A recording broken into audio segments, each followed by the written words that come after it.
Okay, so we're back for question 2. We have taken a short break for food and to rage quit. It was not a short break, it was like an short hour. But it was necessary because we recorded a part of the episode. We had to do it twice. Brilliant part of the episode. And it did not save because my laptop has just refused to like. For the dynasty that she is. Dynasty, respectfully, sir. I'm a hustler dynasty, somewhere in between. Hustanty. Okay. Also, the sun is in my eyes, so allow me just. It's okay. It gives you vision into the future. Okay, so question number, I guess it's going to be our question number 3, but your question number 2. Do you know how terrible it was? Because that question of mine was so brilliant. Good. It led to a good discussion. She took a shot. I haven't yet taken a shot, and I'm about to answer this question and not take another shot. Anyways, go on. It's my question. It's my turn. Yes. Okay. Hang on. Touch ID. By the way, I'd like to say, for the record, me, I'm still enjoying the vibe, enjoying good drinks. Aileen has... not been taking. She's still on her first drink. I'm sorry. Did you not make this super strong? It would taste this. Right in front of you. Excellent. I saw the eyebrow twitch. There was no twitch. I saw it. You did not see it, but I saw it. Anyway. It's not that strong anymore. Okay. Add Coke. Okay. So hold up. The shot glass is empty. Son of a bitch. If I pass, does it mean you take a shot? No, it's just if you fail to answer it wrong. Okay, that's enough. Yeah, I wanted to even reduce it. No, please do it. When it's me taking a shot, I don't want much. But it's cool. Okay. So, in which city or town in Kenya were the least number of divorce petitions filed? And I'm going to give you 4 options. Were the least number. In which city or town of Kenya? Yes. What constitutes... Anyways, let's see what you tell me as a city. We have Nairobi. We have Meru, we have Nyeri, and we have Mombasa. Okay. Automatically I had my first answer. Most divorces would be from Nairobi. That's a guarantee. So let's omit Nairobi from that situation. Now, this is where. Now, Nyeri, what I know of Nyeri people is that they're very good at managing their men. If you know what I'm saying, in an interesting way. But Nyeri is also a place of very many bourgeois people. So I'm torn between Mombasa, which is a very high faith place, or Meru. Okay. I'm really torn, but I'm going to say Merumbasa. You need to choose one. I feel like you're playing with me that Mombasa card. I'm really not. Mombasa. Please do your shot. Get out. It was Meru. Please do your shot. Was it Meru? Mombasa. It was Meru, but please do your shot. I beg. Please do your shot. I didn't see that. I'm sorry. We didn't. Did you see him do a shot? I did not see him do the shot. Did you see him do the shot? Let God be the witness. Let me take off my glasses anyway. I want to see this in full color. Thank you. You see, it's bad. It's bad. What? Anyway, so the answer was Meru with 36 divorces filed for in I think 2022, 2021. But before we discuss this, because I know you and I have differing ideas of when divorce is appropriate and just what divorce should be. Let me say that a 70% divorce rate does not mean that 70% of all marriages end up in divorce. It just means that for the time period studied, 7 out of 10 marriages ended up in divorce. Okay. Right? So in Kenya, you want to guess what the average divorce rate is? 60%. 17. I mean, I meant the other way around. But anyways. 16. You're the one who's giving me whiskey. not 6 as yet. I thought I was gonna say 60% of marriages are not divorced. No, it's 17. But you're saying it's 83% of marriages that are not divorced. Yes. Which is a lot better than I think what most people feel like it is, and I think it's because of the rise of situationships, of babas, of blessies and blessers. Come we stay. Yeah, come we stay type of relationships. So my question to you is, I guess let's start from the beginning. What do you think about divorce? Not for it. Explain why. Not for it. When you're married to greatness, you stick with the greatness. Oh God, because, you're stuck with me. You've not known that already? I mean, I've been trying to get a divorce for 8 months. I've and been apparently- rejecting it. Her applications have been going into the dustbin. Do you want to know? Do you want to into know the why fire. this works? Because in Kenya, you kind of need to have one person who's contesting the divorce. Because there's no such thing as a no-fault divorce. You have to blame someone. Yeah, and it's not my fault if what you're trying to divorce me for. So, anyways, why I don't believe in divorce? Because it's 2 to 3 things.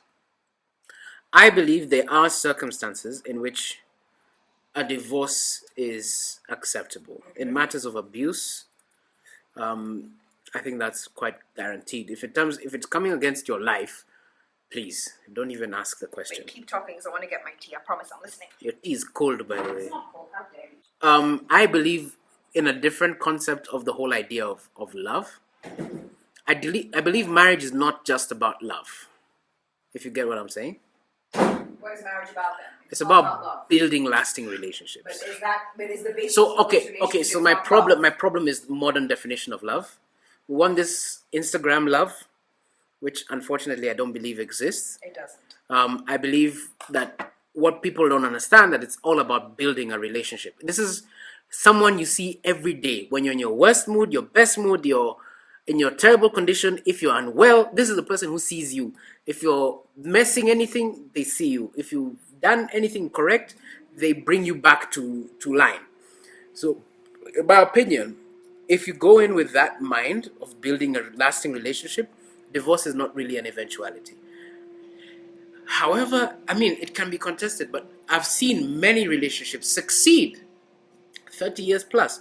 And divorce is not an issue because these people understand. Number one, the person you marry today is not the person you're going to marry, that you've been married, that you'll see 2 years from now. Married to, yeah. People change. Yeah. If you understand those things, I think divorce is not even really an issue. So allow me to present to you the example of Kim Kardashian and Kanye West, right? Both of them are useless. Okay. Throw them out in the trash. No. Okay, let's try to be a bit empathetic towards their conditions, right? Because that's hard. When they got married, you could argue that Kanye was in a much more emotionally healthy place than he currently is right now. And that's just based on my own disagreements with his current behavior.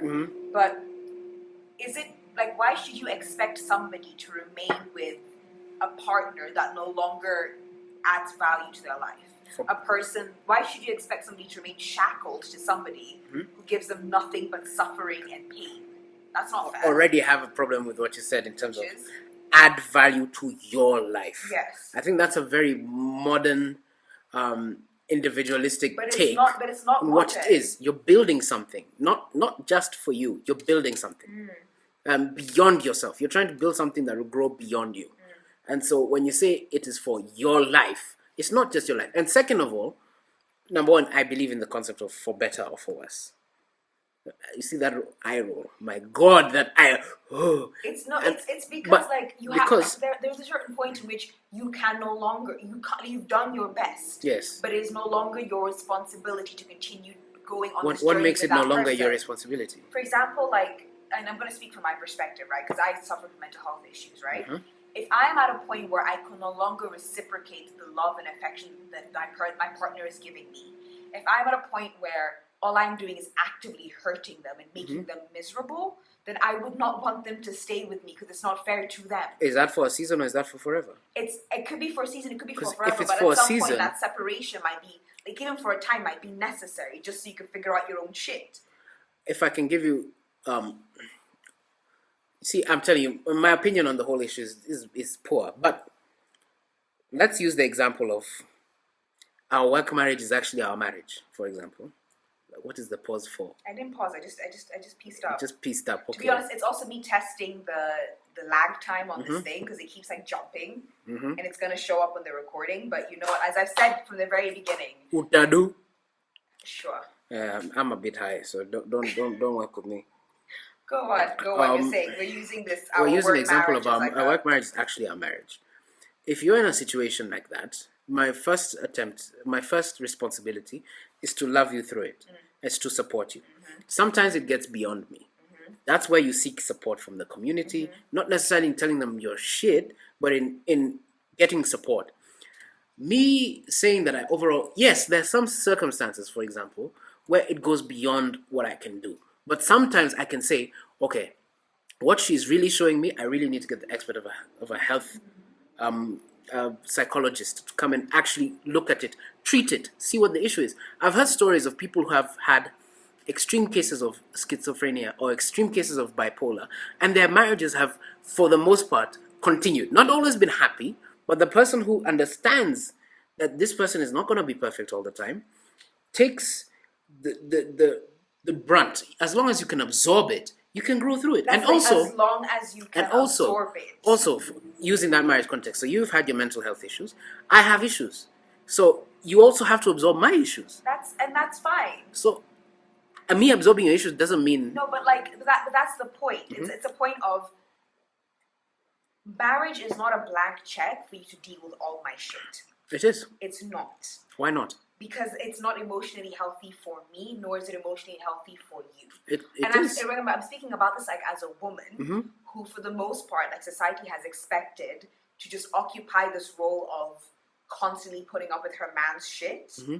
and then if I leave, then it's suddenly like my fault if he gets worse, Mm-hmm. without people considering like what would it have meant for me to stay in that situation. Okay. Do you agree? Let me. This will help us break into this even further. Do you agree that a high percentage of, or a relatively high percentage of divorces probably took the step too early? Yes, actually, perfect. Thank you for the segue, because I read a 2018 study by a woman called Priscilla Omolo, who was investigating the causes of divorce in Nairobi County. Mm-hmm. And she found that one of the big reasons why like people got divorced was that you married too young, Mm-hmm. and that you were like stumbling into marriage. Like it wasn't a conscious decision. It Mm. was more that we've been in a relationship for 5 years. The next step is getting married, so we might as well get married. Mm-hmm. As opposed to like being honest with yourselves and recognizing that, hey, maybe this relationship was only supposed to last this long, The certain and time breaking up. Mm-hmm. And I think that has more to do with like a lack of emotional intelligence, perhaps, Mm-hmm. or like a lack of emotional self-awareness. I'm not against marrying young, I am. because I've seen like Yeah. I request. I mean, maybe this is not the best example, but I request all Kenyans to go and ask their shoshos and ukas at what age they married. Many of them will say 21, 22, 23. Some will It's say different. 19. Why is it different? They've had 50-year-old marriages that have worked. They've gone through the issues. If you listen to their wisdom, sit with them. Listen to them. You realize, oh, there were points where Guka was gone for like 3 years, But they still came back. but they But still came back to each other. I think it's because like for them, divorce was not an option, Mm-hmm. and I think And didn't that work? I'm not. But what does it mean for something to work, right? It's that thing of whenever you have like an older family member or a mentor saying, Mm-hmm. "I did X, Y, Z, and I turned out fine." Mm-hmm. Like that's never a ringing endorsement of that Mhm. X, Y, Z, right? It's true. So I think that we should not try to compare those generations because we had very different generational demands, right? True. But all I'm saying is, if you look at them, why did they have successful relationships when they married young, when the system was a bit lopsided in terms of probably more male dominated? Why is it still that these people had what they consider, and remember, this is what they say, were happy marriages? Why is it that they say that, and then when we look at it now, look, I'm looking for I'm a novice in this situation. Never been married. Same. Like, Never been married. it's two Hardly ever been unmarried in a people talking about long-term marriage. relationship.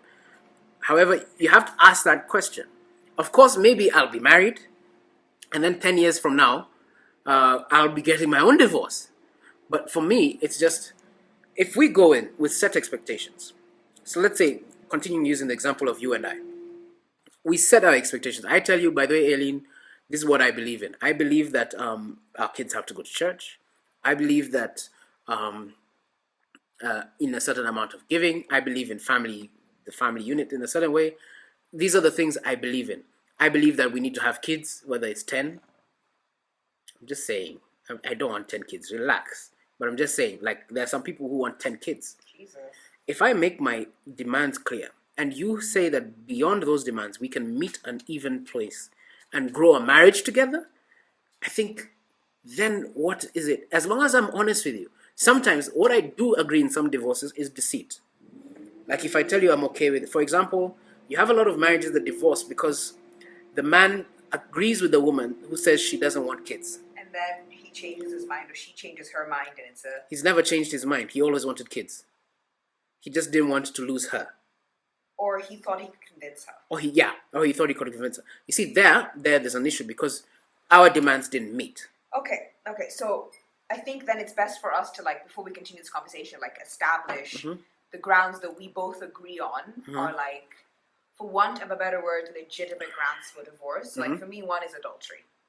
But then I'm a very big trust person. It depends. Yeah, for you, clearly. I'm a very big trust person. Like, if I can't trust you, like, I don't see what we're going to do here. And the relationship needs to change. Because I'm not going to want you in my space. I'm going to need time. And having the option of divorce, of, like, ending this relationship, makes me feel a lot less trapped. For me, adultery is not an option, but yes. Like, we need to, like, I need to have an option, right? Then I think another one is, like another one is if communication so thoroughly breaks down that all you can ever be to each other is just nasty and rude and violent and mean, then it's not worth being in a relationship with each other, especially when you have kids. Yeah. Because those kids deserve to have parents who are happy, even if it means they're not happy together. So I think we can both agree on that one, yeah? As I said, my coffee. But neither of them have I really agreed with. You haven't! You haven't! Like, I'm literally trying to establish common ground. You're not working with me here. For me, adultery, it really depends. Okay. Because many of the most successful marriages have gone through a period of adultery. Even your biggest superstar went through a period of adultery. Yeah, I know. And I think it really depends. But you should always have that option. If like, this it's person... too much for you and you can't. Like, you should have that option to leave and walk away. The option is there. But if this person has shown you before even the marriage that it's going to take a lot of time to make them trustworthy, then maybe not give them that benefit of the doubt. But if someone you can tell, this person loves you and has made a mistake, and has come to you and said, I've made a mistake, I think there's an opportunity for forgiveness. I think there is, but like, you should not be forced to have to continue being with that person if they've triggered something fundamental in you. You should not be forced to continue in that relationship, especially if it's not one that is not going to. I know you're gonna quibble. I know I'm gonna quibble on terminology here. Like, it's not a relationship that's gonna make you happy. It's just going to detract. What does make you happy? I know it's going to, like, suck joy from your life and just going to be a cause of stress and anguish and pain. Why is someone else making you happy? Is that not why we engage with other people?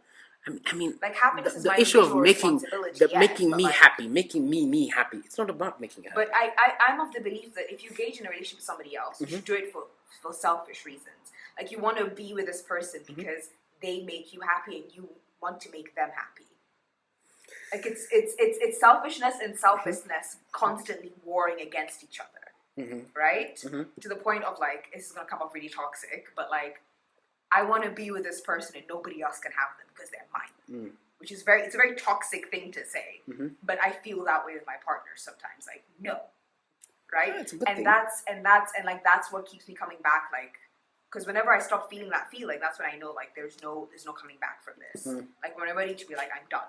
I want to wash my hands of this. That's when I know this relationship can no longer withstand. But if I still feel that level of, this is a person I want to be with. And I want to keep him for myself because I want to be the one to make them happy. No one else can do it. It has to be me. That I'm for. Right? But if you no longer feel that way, if this relationship is causing you anguish and stress and pain, I'm not talking about, like, you have a fight one day and you're fighting for a week. I'm talking, like, every single day. You're, like, it's just pain. It is just suffering. Talk to people who've gone through that. Talk to people who've gone through that. I have, and it's never worth it for them. Many of them, well, the ones I've talked to have said the issue they had is the perspective that they held. Once they reviewed it with their partner through, by the way, something that is actually very acceptable, which is counseling and therapy, that they realized that maybe the issues I'm having and why I'm angry of this is because I'm holding something that was related to my child. To my own things, yeah. Or to my, and what I need to do is review that. Yes. So maybe the reason that this was is because of the way the perspectives I was holding. Yes. For example, a lot of relationships I've seen of women and men, because men are comfort creatures. If we don't push ourselves, we become comfortable teddy bears. Yes. And on many occasions, this is now my belief, I believe that women are also there to push men out of their comfort zone. Because if they're not pushed out of the comfort zone, we can be sloth. Yes. And so a woman will come and push a guy. Put on me, but fine. no, it's okay. Both of us have responsibilities, and we'll push the guy, and then the guy will reach a point where, by the way, he can't live the life you want him to live. He has to live a life that he can live. Now, that's where you realize, okay, there's the line.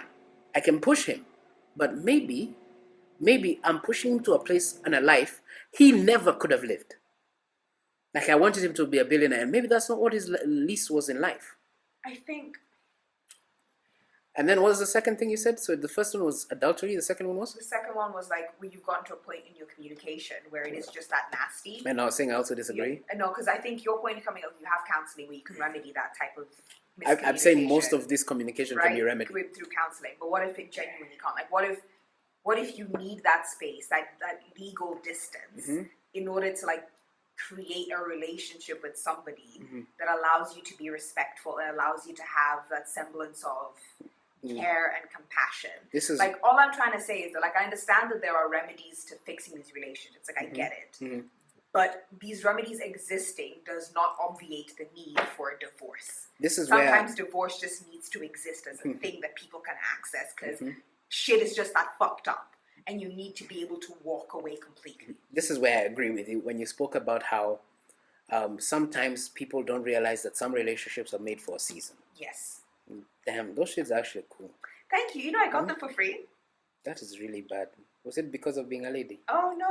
Somebody had left them at a studio I was at, and the owner of the studio was like, hey, do you want them? And I was like... They're really cool. Of course. Now, what if it's a fan? Sorry. I mean, like, I still feel bad about it, but, like, not so bad that I'm not going to tell the story every time. Sure. Simply because gold matches my skin. I look great with black. I do wish they were more tinted. It wasn't the gold really that caught me. It was the shape. The shape of the... the shape and then the see-throughness. It's the cool glasses. Man, you look cool. They're Mammy Eyewear. You can find them on Instagram. #sponsor. Yeah, she's never bought them. So let's make that clear. Or been sponsored by them. She just stole them. Anyways. This is where I agree with you that maybe one of the mistakes a lot of people make is they push relationships that should have been for a certain period of time to become that marriage. When in fact, I believe marriage is a very different type of relationship. So you have the one you the one you love, the one you whatever. Marriage is different. Marriage is someone you want to build with. This is someone who you want to start an apartment, start at zero, start to rebuild, grow, build. And so sometimes it's very hard, especially if you've been with that person for a long period of time, to then say, was this the one for a time? Or was this the one forever? I think then that goes to like the kind of skills, the kind of relationship building skills we need to be building in our young people, the kind of relationships we need to be exposing them to, and the kind of understanding we need to be exposing them to. Because I think with a lot of the media that we consume, right, we kind of had this idea of love, of like it being all consuming, of like when you know, and like love is this thing that is super exciting all the time. Well, let me not lie to you, like being in love is boring. Like it's safe and it's wonderful and it's comforting, but safety is boring. And comfort is boring. You have to be ready to smell his shit. And you have to be ready, like, not only that, like, you also need to be ready to find somebody who you are willing to fight with and fight for. And that is incredibly difficult. Because I'm avoidant. If you fight with me, I'll walk away. I will walk away. Because, like, I don't need this shit. I don't need you. I know this. Right? And it's taken me a very long time to get to a point where I have people in my life who I'm willing to fight with. And people I'm willing to fight for. I think you might be one of them. Woo! Right? What up? But, like, I also think that if we don't tell that to our kids, they're going to enter a lot of relationships in which they believe that, like, this person is my end-all and be-all. And this person is, like, this is it. This is all I want from our relationships, when that might not be the case. I also think that we're stressing too much. I mean, this is what I got from, like, my family and, like, whenever I used to go to church. It's, like, this question of, like, oh, when are you going to get married? Like, do you have somebody waiting for you at the wings? Like, do you have a partner? And that's not the question you should be asking. The question should be some variation of, do you know yourself? Because that's the only way you can get married. If you know yourself well enough to know, not only, like, this is how I like to communicate, this is how I like to fight, these are my challenges, these are my triggers, so that when you are engaging with somebody else, you are able to fully, like, even if something is a surprise, you know where it's coming from. Yeah, and I'd also say that sometimes, this is the unfortunate thing, you have to go through that, especially in this modern age. The previous age, our parents, it was a bit easier because everyone is looking towards that life of marriage and whatever. So it's, you settle faster. But I think in this life, sometimes it's important for people to have that, to explore, to have the different types of love, the love of a boyfriend and the love of a husband, very different. And the love of girlfriends, the love of your families, your friends, like your mentors. Experience all these different ideas of love. Yeah. So that when you find and make the mistakes, partner, date that person for 6 years, make your and mistakes. then realize, this was character development. Clearly, this is the one for the time, not the one for the lifetime. And then just realize that you have to embrace them for who they are. Sometimes they may not be the Instagram model you want them to be, where it's goals, where you take video. I'm feeling like an 80-year-old man saying this, but it's goals. You know, everyone really wants to have goals. And I think we do need to talk about like the role social media plays in forming our ideas of relationships. And creating more divorces. Because like especially like the formation of parasocial relationships, this idea of like, you feel like you know your favorite influencer, even though they themselves are like genuinely just trying their fucking best to portray a very good idea of a marriage, and you never know what's going on behind closed doors. But because all you ever see is the good / mildly bad stuff, you don't know how truly shitty a fight can be with a person that you love. Oh yeah, it is. It'll crush your soul. Rough because, and this is the one thing I've realized, not really through the relationships of that, but through close relationships who are friends and things like that, and relatives, is that the person that you are marrying or the person that you're really close to is going to call you out on your shit. So annoying. To a level in which maybe you haven't yet accepted that shit. So they're going to say things to you which hurt so much. And so many times if you haven't dealt with that issue, you're going to close them off. But doesn't mean what they're saying isn't true. Which is painful. But I still think that, like, in the very least, I feel like you and I should agree that there are certain instances in which pursuing a divorce is not only understandable, but necessary. Yes, violence. For me, it's adultery. For me, it's miscommunication. Like, where, like, my physical or mental health is in danger. And I need to prioritize myself, especially if I'm in a situation with children. And, like, I have to be a mentor for those children. I don't want to see, like, my kids deserve to have a parent who is happy and well-adjusted and is not constantly fighting with their father. Because, remember, kids are fucking sponges. Yes. They absorb so much without you realizing. Okay. And if they grow up in a household where it's mommy and daddy are constantly fighting and they're not working, like, there's no happy days. There's no reconciliation. It's always like, then it might just be best for you guys to reconsider your relationship entirely. For me, it is just violence, and violence in all forms. And then, which also creates, I call it mental violence, which is a power many women possess. It's true. Okay, fair enough. True. Yeah, like women have been told, like, they can destroy. Don't use your fist, use your words. They destroy a man's brain. Use your words. So violence or abuse. So let's call that abuse. And then the second thing is just misaligned expectations. For if you told me, see, for example, because we're close friends, I know certain things. If we were going into a marriage, I know those things. And if you've hidden from me, that's the problem. So, if you've told me, by the way, these are my problems, and I've said I accept them, that's a different game. So I think to, like, round off this discussion then, I feel like we should talk about... agree like 6%. That's basically what you said. Not even 6%. I feel like we should agree on the amount of self-awareness, what level of self-awareness do you need to have about yourself and about who you are in relationships before you engage in something as monumental as marriage. There you go. And then, the one thing I would agree with you is that the parents pushing their kids to get married really fast, big mistake. Because you have some people who maybe should never have gotten married. You have some people who got married way too soon, and then they commit that adultery, they commit those other issues that make their relationships impossible. So society and parents step off. If your child never gets married, I mean, it's really hard, because one thing as human beings you really want is a legacy to continue. But if your child reaches that point, either allow them to get a child another way, or accept them for who they are. I think on that note, push them. I also think we need to reconceptualize, like, what the point of marriage is. Because I feel like in Kenya we're at this very interesting precipice where, like, marriage is both a societal thing and a personal fulfillment. in the sense of like, okay, I'll say it's like when I went to Ghana over December, I saw like some of the Ghanaian men I was interacting with. It's very clear that they had this idea of like marriage is a way to fulfill some sort of societal obligation. But then after they get married and have a couple of kids, they're then free to do whatever they want. Like they have a wing of their house, their wife has a wing of her house. They understand, they agree upon rules of engagement, and then from that on, like that is their marriage. Yeah. But it's not really a partnership. It is a It's contract. a contract. Yeah. Yeah. Which So can be. I think we also need to have a conversation about like, okay, then what is the point of marriage? So let's agree that the one thing we agree with is that pre-marriage is so important. Setting out expectations is probably the most important thing.